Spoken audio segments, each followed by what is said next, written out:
Hello and welcome. In this video, we're going to talk about relating sides and angles of triangles.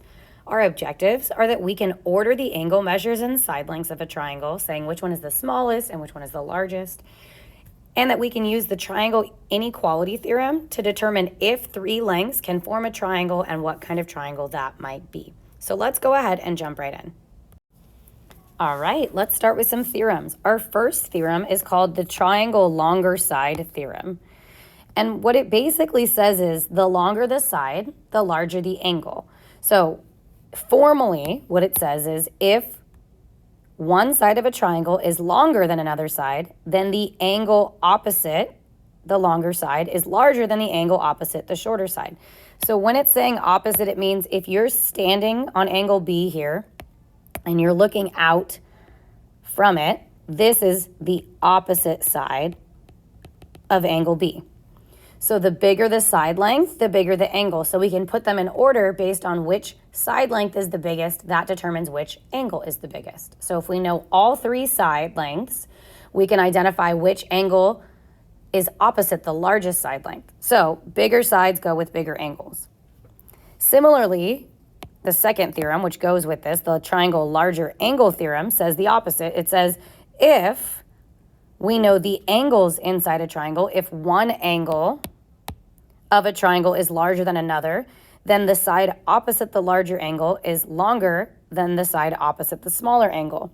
So if we were going to summarize these, and I'm going to actually come down here to do that so that there's room, what we're really saying with these two theorems is that the larger sides go with the larger angles, and we can order things based on that information. Larger side goes with larger angles. So maybe pause the video and make that note to yourself. The bigger the angle, the bigger the side. The bigger the side, the bigger the angle. The next theorem is called the triangle inequality theorem. And what it says is if you add together two sides of a triangle, that length must be greater than the length of the third side. If you add together two sides of a triangle, that length must be greater than the third side. Maybe we should write that down as well. There we go. If you add two sides of a triangle, it must be greater than the third side. Otherwise, we can't form a triangle. The lengths won't connect to form a triangle. Next, we have the corollary to the base angles theorem. So this relates specifically, we talked about the base angles in an isosceles triangle in the last section, but now we're going to talk about an equilateral triangle. If a triangle is equilateral, then it is equiangular. So if all the angles are the same, all the sides are the same. If all the sides are the same, all the angles are the same. And that's what the second one says, which means we could actually write this as a biconditional statement that says a triangle is equilateral if and only if it's equiangular. So if all the sides are the same, then all the angles are the same. If all the angles are the same, then all the sides are the same. Now let's go ahead and look at some examples that use these theorems.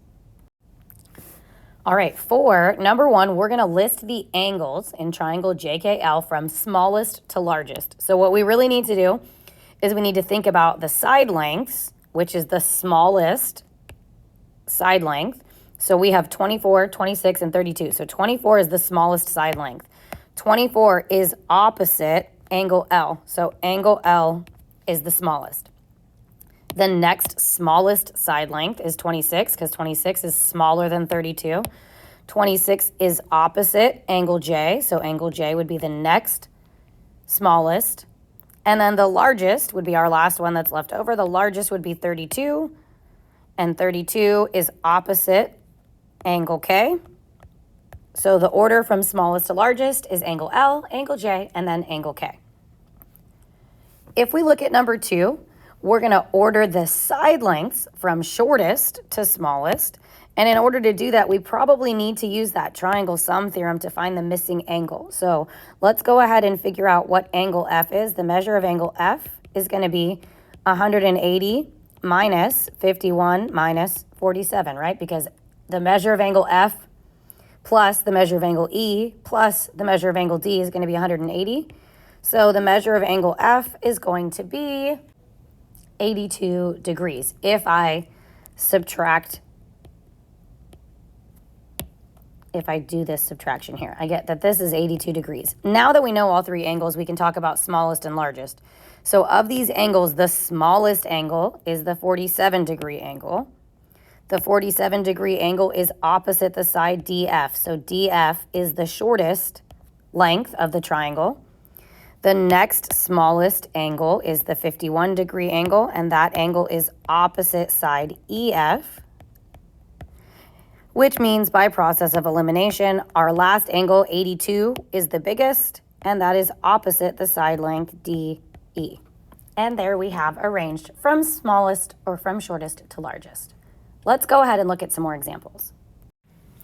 All right, number 3 says, a triangle has one side length of 14 and another side length of 9. Describe the possible lengths of the third side. So let's go ahead and actually just draw a picture of what we're being told here. So we have a triangle. One side length is 9, the other is 14, and we want to talk about the third side, and let's just call that side X. So we know that if X happens to be the biggest side, that it has to be smaller than whatever I get when I add these two side lengths. So if I add these two side lengths, I get 23. So I know that X must be smaller than 23 if it is the biggest side length. But what if it's not the biggest side length? If I know that X isn't the biggest side length, then the biggest side length would have to be 14. And what that tells me is that if I add X and 9 together, that this would have to be greater than the third side length, which is 14. And if I solve this, if I subtract 9 on both sides, that would mean that X has to be greater than 5. So X actually has to be somewhere between the values of 5 and 23 in order to make a triangle work. So this is going to describe the values. And we could double check that that's true. If X is 6, 6 plus 9 is 15, that works. 6 plus 14 is 20, that works. 14 plus 9 is bigger than 6, that works. So there we have it. So we need to think about what happens if X is the largest side and what happens if X is the smallest side so that we get both sides of our inequality statement. And if you don't want to write this as an inequality, you could write it in words. You could say X must be larger than 5 and smaller than 23. All right, number 4, find the measures of angles P, Q, and R.